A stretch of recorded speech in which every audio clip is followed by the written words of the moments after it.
In the heart of a blazing desert under a merciless sun, stood the city of White Argos, the capital of myth and fate, ruled by a line of kings, who claimed to have been born from the waves of the Mediterranean and fed on the milk of the gods.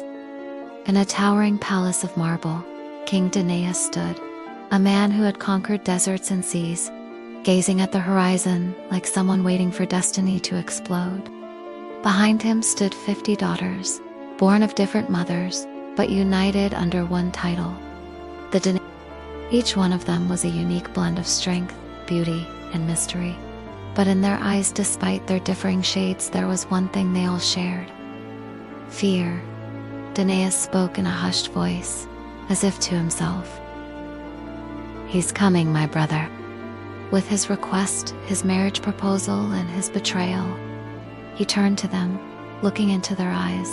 "You will marry the sons of Aeschylus, against your will. But this night will not be a wedding, it will be a funeral." Hypermnestra, his eldest daughter, raised her head. She was the wisest among them and the least submissive. "Father, must we truly be led like lambs to the slaughter? What guilt lies in our wombs? Is vengeance inherited?" He replied. "The guilt is not yours, it is mine, and if I do not pay its price, they will finish me and you. Either we kill them, or we die." Danaus distributed golden daggers to each of them, small, sharp, beautiful blades, almost seductive in their danger. "On your wedding night, when they believe they own your hearts, drive this into their throats." And so, the seed was planted. The sons of Aeschylus arrived dressed in the colors of sand and blood. They were like a flood, unstoppable, unchallenged. 50 young men, bodies built on ambition, eyes set only on conquest. That night, the city celebrated. 1,000 torches lit the streets. Incense filled the air like a smoky cloak. The high priest blessed each union with the seal of the heavens, unaware that the earth had written another plan. When the festivities faded, each couple withdrew to their chambers. Shadows consumed the lights, but what they concealed was not love but intent. Hypermnestra held her dagger lightly, but her heart trembled. Her husband Lynceus sat beside her, not with lust or arrogance, but with something rare: respect. "You know," he said, gazing at the stars, "I never wanted this war. My brother did. If my presence burdens you, I'll leave tonight." His words unraveled something inside Hera, river of rebellion. She said, "If you leave, they'll kill me. If you stay, my hand may still betray me." He held her hand. He did not see the dagger, only the fingers that did not want to kill. "I won't force you to anything, but if you want safety, trust me." She raised the dagger, then let it fall. It did not clatter, it exhaled. She sat beside him. In one of 50 chambers, there was no blood.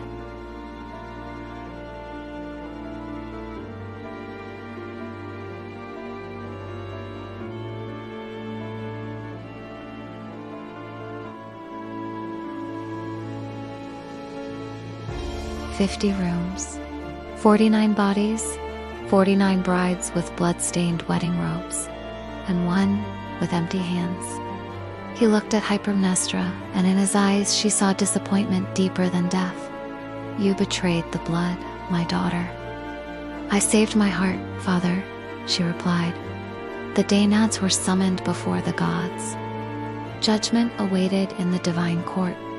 Hypermnestra stood before Hera, goddess of marriage, who said, "You desecrated sacred bonds and escaped through treachery." But Athena rose in her defense. She did not betray her husband, she defied murder. She preserved life, and that is an honor, not a sin. Hypermnestra said, 50 girls were told, obedience is virtue. When we disobeyed, we became criminals. But is there no life in rebellion? The gods debated, opinions clashed, but one sentence was carved. The sisters shall be condemned and exiled to the underworld, where they shall fill leaky jars with water for eternity, as punishment for the blood spilled. Hypermnestra was granted pardon, but her heart was split. Part of it remained below, with her sisters. No farewells were spoken. The Danaides marched a barren path to the gates of Hades, footsteps echoing on stone. The sun turned its face. The moon bled pale light, as if it knew what awaited. Leading them was Amnita, steel-hearted and tearless. We were not guilty. We were used. The blood was not ours, it was inherited. The youngest, Lyssa, whispered. I didn't feel my hand when I struck. I was dreaming, or drowning. At the gates guarded by Cerberus, the three-headed hound, Charon, the ferryman of the dead, awaited. Speak not your names, he said without looking. They've been erased from life's ledger. They boarded the boat, each one clutching a jar in her lap. What are these jars? Callista asked. He answered, voice like ash. Your vessels, for forgiveness. In the pit where neither sun nor time exists, 50 massive stone jars stood, each pierced with a hole at the bottom. They were to fill them over and over from a distant spring, on foot, through cold and filth. At first, they resisted. Some threw their jars. Others screamed, clawed the earth, but time there does not listen. Years passed uncounted. Time in Hades is not measured by the sun, but by regret. Amnita worked in silence. Alyssa sang to forget.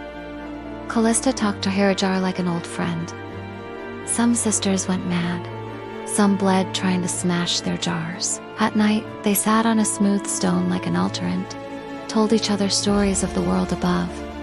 Hypermnestra still lived in their memories, a star that had not fallen. One day, a voice broke the eternal dark, gentle yet deep as the bells of fate.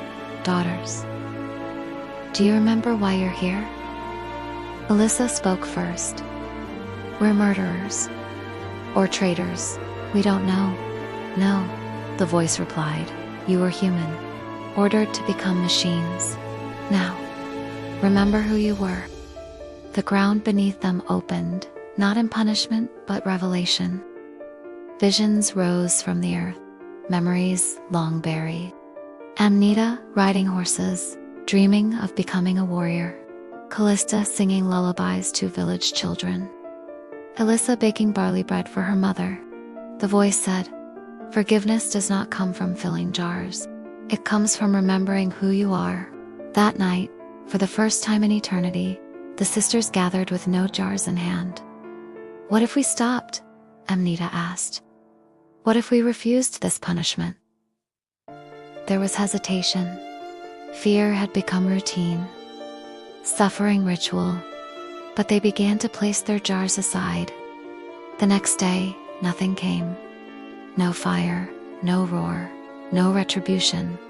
If we are not to be saved, said Alyssa, then at least let us be remembered. In the world above, Hypermnestra and Lynceus had founded a new Situan without forced marriages or commands to kill. But her heart remained tethered to the underworld.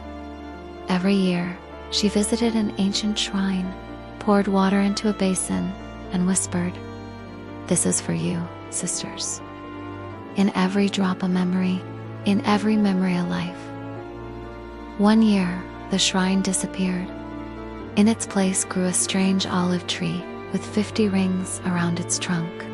The priests said, it's a sign. The Danaides are not gone, they're remembered.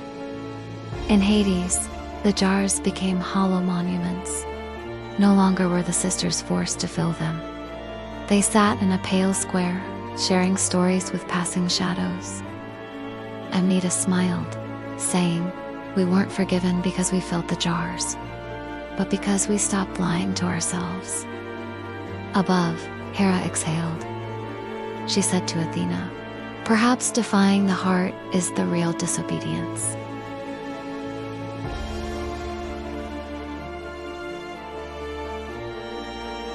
Not of murder, but of rebellion against oppression, and the search for one's voice within eternal silence. If you liked the video, don't forget to click the like button and subscribe to the channel. Also, check out the channel support links. See you in the next video from Secrets of History on our channel. Goodbye.